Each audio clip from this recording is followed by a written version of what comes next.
When you're watching a dance performance, do you think about the racial background of the performer?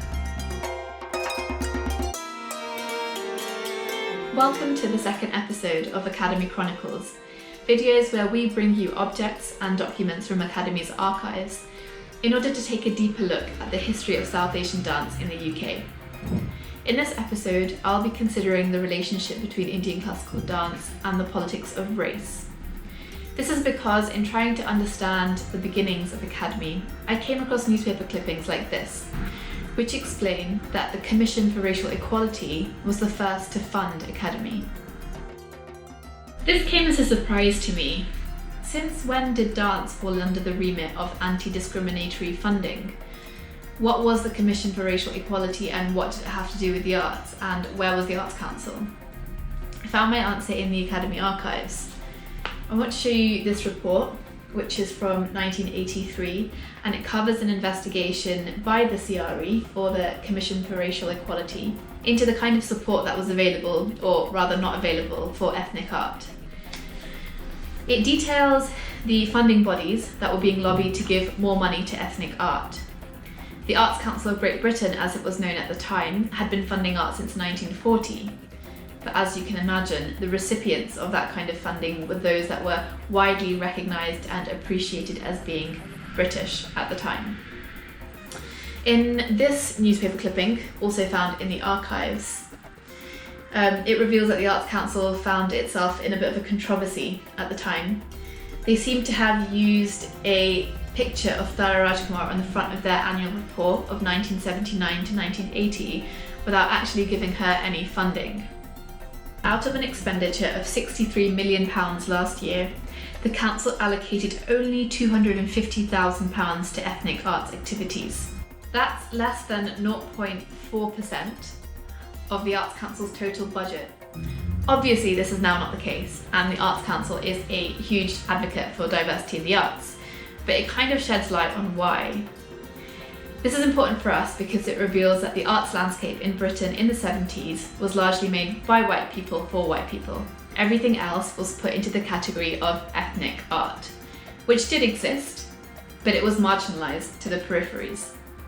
I've come across tons of magazines in the Akademi archives that represent the interests, needs and art of non-white communities specifically. We really are talking about a time when your race was integral to your experience of art.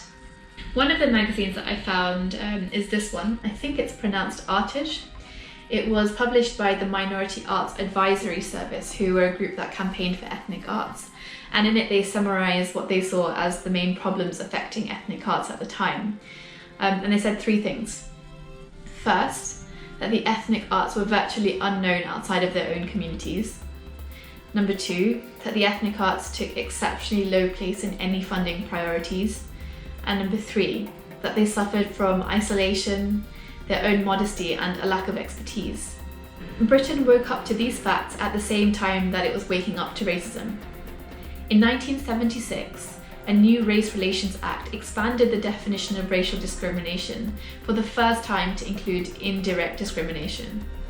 This is when the Commission for Racial Equality was set up. This publication by the Commission for Racial Equality explains that while ethnic arts endorse the cultural identity of minorities, they also provide the key to mutual understanding between seemingly alien cultures through common experience.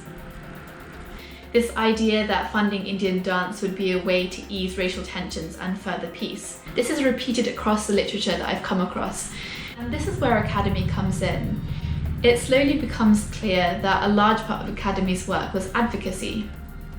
Though there was no shortage of Indian dance teachers in the UK, Akademi was one of the few organisations striving for serious influence within British dance. In this article, which is from the Sunday Times in 1980, Naseem Khan writes about how much progress had been made in moving Indian dance and culture from the underground of British society to a more mainstream position where people were less secretive and defensive about being involved in their culture's activities.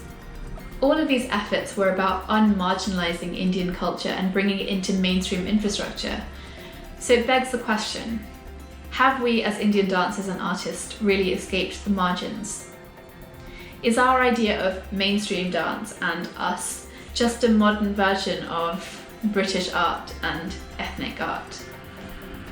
Subscribe to Akademi's social media pages for more in the series. And if you were alive in the 70s and 80s and can relate to what we've spoken about today, please do comment below. Thank you for watching.